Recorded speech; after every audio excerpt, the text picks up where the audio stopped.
première, c'était par rapport à l'évolution un peu des systèmes politiques, hein, monarchie, et puis démocratie, et puis blockchain. Alors ça m'a un peu perturbée parce que pour moi, c'est pas un système d'organisation. Vraiment, la blockchain, c'est éventuellement une application concrète. Et j'aurais vraiment pas pensé à ça, éventuellement peut-être l'anarchie politique de Proudhon ou quelque chose comme ça, quand on parle de plus d'autonomie. Alors la blockchain, évidemment, j'en ai entendu parler, je vois un peu, mais ça reste très très flou. Pour moi, c'est quelque chose d'économique, c'est très... on a besoin de techniques, c'est très énergivore, etc. C'est assez concret, mais je ne le vois pas comme un modèle d'organisation. Peut-être comme une application, mais pas un modèle d'organisation. Donc c'est un peu... voilà, c'est juste peut-être parce que je ne m'y connais pas, mais c'est assez flou pour moi. Et alors, autre chose aussi, vous avez parlé aussi du grand reset. Alors j'en ai aussi entendu vaguement parler, mais voilà, je pense qu'il y a plusieurs personnes ici qui connaissent bien ce que c'est, moi c'est pas du tout mon cas. Et du coup j'étais aussi un peu étonnée parce que c'est le Forum économique mondial. Pour moi, le Forum économique mondial, on parle beaucoup de croissance économique, et là vous avez parlé de rationnement. Et donc pour moi, c'est pas, enfin, si je pense à rationnement, je pense à sobriété éventuellement, sobriété heureuse même, ou je sais pas moi, ou décroissance, mais ça ne concorde pas pour moi avec l'idée que j'ai du Forum économique mondial. Et puis vous avez embrayé assez rapidement sur Elon Musk. Alors quand je pense à Elon Musk, je pense à plein de choses qui ne sont pas forcément positives, mais le mot qui me vient, c'est pas rationnement en pensant à Elon Musk.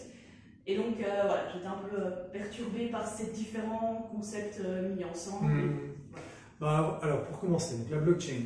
La blockchain, j'ai pas fait la métaphore parce que voilà, je peux pas faire une métaphore, mais avant l'accouchement, un bébé fait des stocks de graisse pour l'aider dans sa transition d'un système d'énergie, d'alimentation, etc. à un autre. Parce que c'est quand même un choc hein, de passer brutalement comme ça, d'être alimenté dans le ventre à 37 degrés, tous les poils au poil, à devoir utiliser ses poumons, et tout ça, c'est un choc énergétique. D'ailleurs, pendant les 3 ou 4 premiers jours après l'accouchement, quand on coupe le cordon, typiquement, les bébés perdent du poids, et puis ils en reprennent, à cause de cette transition brutale. Et donc, la graisse, c'est un stock d'énergie qu'on accumule pour pouvoir tenir le choc. Mais pour accumuler de la graisse, ça demande de l'énergie. C'est la transformation d'un excédent d'énergie en un autre type d'énergie directement assimilable par le corps. D'accord? Vous avez des aliments, ça représente une énergie. Vous transformez cette énergie en quelque chose que le corps peut directement assimiler et qui peut directement puiser dedans. Pour moi, le Bitcoin, en fait, c'est quelque part, c'est de la graisse. D'accord? Si on transforme un certain type d'énergie, qui est de l'électricité, en un autre type d'énergie qui est de l'argent, quelque part, et vous vous dites, maintenant, si maintenant, par exemple, je claque du doigt et qu'on reprend cette métaphore de on coupe le cordon pour l'humanité, ok? Donc, transition brutale, toutes les monnaies s'effondrent, je sais pas, il y a une hyperinflation, ou les banques font toutes faillite, blablabla. Qu'est-ce qui peut prendre le relais pour permettre aux gens de s'échanger quand même des biens et des services pendant un certain temps, le temps que ça stabilise, qu'on se retrouve dans notre système pour que ça fonctionne? Mais avec le Bitcoin, qui est en fait accessible à tous, tout le monde peut créer un portefeuille, etc.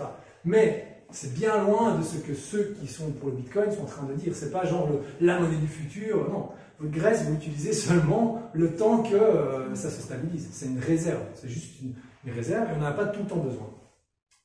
Et ça, c'est le problème de l'humanité, c'est qu'en fait, comme on n'a pas cette vision globale des choses, à chaque fois, on projette des choses enfin, on crée des concepts qu'on place par-dessus les choses. Et c'est ça qui cause des problèmes. Par exemple, le placenta, il ne connaît pas le principe de corruption. Ça n'existe pas. Le placenta ne peut pas être corrompu. Les parents, la corruption. Bon. Mais après, au niveau des gouvernements, on peut créer ce genre de concept où les gouvernements sont corrompus, ne sont pas bien, etc. Ils ne font pas bien leur travail de faire émerger une société jusqu'à ce qu'elle arrive à une maturité et qu'elle puisse se débrouiller toute seule. Donc, vous dites la blockchain, c'est juste un truc économique. En partie, c'est vrai, le Bitcoin, c'est juste un truc économique, c'est juste une réserve de valeur quelque part, stockée là, au cas où on expérimente une situation où tout s'effondre et où il faut bien trouver un système d'échange qui est accessible à tous, qui est universel pour permettre de s'échanger des biens et des services d'autant que.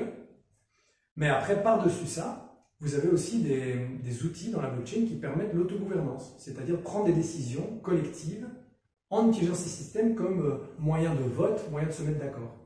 Et ça, vous avez par exemple la blockchain Ethereum qui a des contrats intelligents impliqués dedans. Et donc là, les contrats intelligents, c'est magnifique. Vous codez ça, et puis après, les êtres humains qui interagissent avec ces contrats intelligents, ben, ils doivent se soumettre, valider les règles selon telles qu'elles ont été écrites. Donc c'est comme des constitutions, c'est comme se créer des constitutions avec des règles, mais que vous vous auto-imposez directement à travers une technique et pas à travers des institutions comme des gouvernements. Ça va pour la blockchain? Alors après, il y avait d'autres questions. Hein. Il y avait le Forum économique mondial. Alors le Forum économique mondial, ils ont ces discours de croissance, alors que clairement la croissance dans le vieux paradigme, hein, parce qu'ils ne sont pas en train de parler d'un nouveau paradigme, elle n'est pas possible. Le bébé ne peut pas croître dans le ventre infiniment. À un moment donné, s'il ne sort pas, il est mort. Et la mère est morte avec, hein, aussi d'ailleurs. Donc c'est le problème, c'est que sur cette planète, on ne peut pas rester sur cette planète pendant encore un milliard d'années. Je pense que tout le monde peut se l'avouer. Par contre, on ne va pas la quitter avec des requêtes, avec notre vision scientifique du monde telle qu'elle est maintenant. Ça, c'est sûr aussi. Sinon, on devrait brûler tout le pétrole qu'il y avait juste pour envoyer quelques milliers de personnes dans l'espace. C'est pas possible. D'accord? Donc, le Forum économique mondial, il a ce discours de croissance parce que c'est un discours qui légitime le fait de perpétuer le système financier tel qu'il existe, le système de monnaie-dette, parce que c'est ça qu'ils ne veulent pas remettre en question finalement. C'est le système de monnaie-dette. Parce que c'est aussi le système de monnaie-dette qui leur donne le pouvoir. Le système de monnaie-dette est parfait pour la croissance, en fait. Et a été utile à l'humanité à un certain moment donné. C'est-à-dire qu'un bébé dans le ventre, il doit croître de façon exponentielle.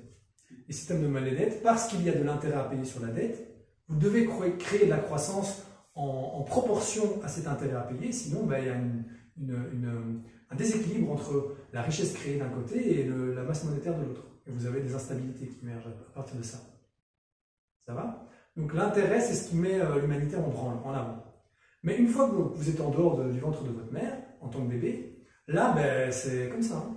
C'est plus du tout de la croissance exponentielle. Vous regardez un graphe, le bébé il croît comme ça, puis il y a une courbe en S, c'est-à-dire que ça s'aplatit. Et puis en plus, un bébé n'est pas l'autre. Et puis vous ne consommez pas tout le temps la même énergie. Par exemple, quand le bébé dort, il consomme moins que quand il rampe, que quand je sais pas moi, il fait des activités physiques, etc.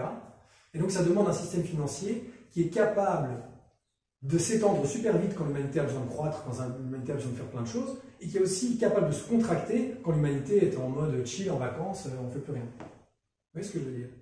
Quand vous courez, vous devez consommer plus d'oxygène, puis quand vous vous posez, ça peut se ralentir.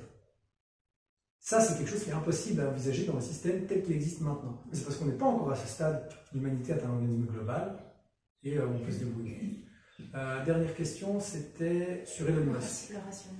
Le rationnement, le rationnement, ils ne le disent pas ouvertement, aussi ouvertement que moi, mais il y a quand même cette idée qu'ils ont un programme de mettre en place des intelligences artificielles pour faire l'adéquation entre les ressources de la planète renouvelables et les citoyens et les gens.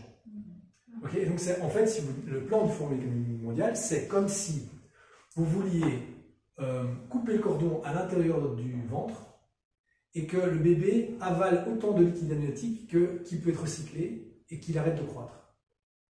Ça, schématiquement, si je vous donne le plan du Forum économique mondial, c'est un peu ça. C'est-à-dire qu'on va rester dans les limites de ce que la planète peut. Mais c'est pas le but. Je veux dire, le but du bébé, c'est pas de rester dans le ventre de sa mère et de se dire tout ce qu'elle peut renouveler, moi je reste là et puis je reste comme ça à l'infini. Emprisonné. Emprisonné, non. Comme j'ai dit, la vie, c'est un truc qui s'étend, mais ça ne s'étend pas comme un cancer. C'est-à-dire que l'humanité, avec la conscience qu'elle a maintenant, c'est mort. Vous vous souvenez la métaphore que je vous ai faite avec un bébé qui accouche et qui c'est les extraterrestres qui débarquent, ok? Qu'est-ce qui se passerait si demain, par exemple, il y a des extraterrestres qui débarquent?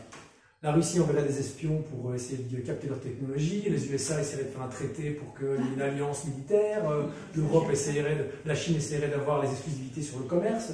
Mais je veux dire, imaginez quoi, c'est comme si votre estomac essayait de se dire non, non, mais moi je veux tout le lait pour moi, et puis le cerveau il disait non, non, mais moi je vais pomper toute la connaissance du gynéco pour reprendre le contrôle sur le corps. Enfin, voilà, on n'est pas encore prêt dans notre conscience, mais on y arrive quoi, progressivement. Et Elon Musk, je donnais l'exemple juste à cause de Neuralink.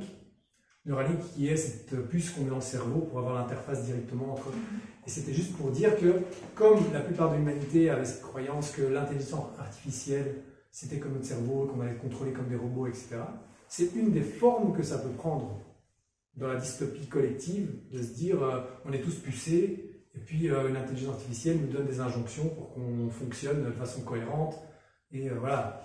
C'est un peu ça la peur des élites, c'est de se dire, oh mon Dieu, cette masse grouillante, chaotique de gens là, ils vont plus nous permettre de vivre notre belle vie dans nos vies, tout ça. Il faut qu'on la contrôle d'une manière ou d'une autre. Voilà, il y a une idée un peu comme ça. Peut-être pas consciente, hein, mais un petit peu quand même. Je veux dire, qui ne s'est pas dit, par exemple, quand vous allez dans une très grande ville de 20 millions d'habitants, vous vous dites, mon Dieu, qu'est-ce qu'il y a de gens ici? Et vous vous dites, oh là là, vous vous sentez un peu genre, un peu angoissé. Ouais. Bah, voilà, ça c'est une des manières. Si ça, cette angoisse est entretenue, alors ça crée des systèmes comme ça de contrôle, mais qui arrivent. Hein, c'est pas que Neuralink va être utilisé pour ça, mais ça pourrait. Vous voyez? Je ne sais pas si j'ai été clair sur tout. Après, vous pouvez me voir sur...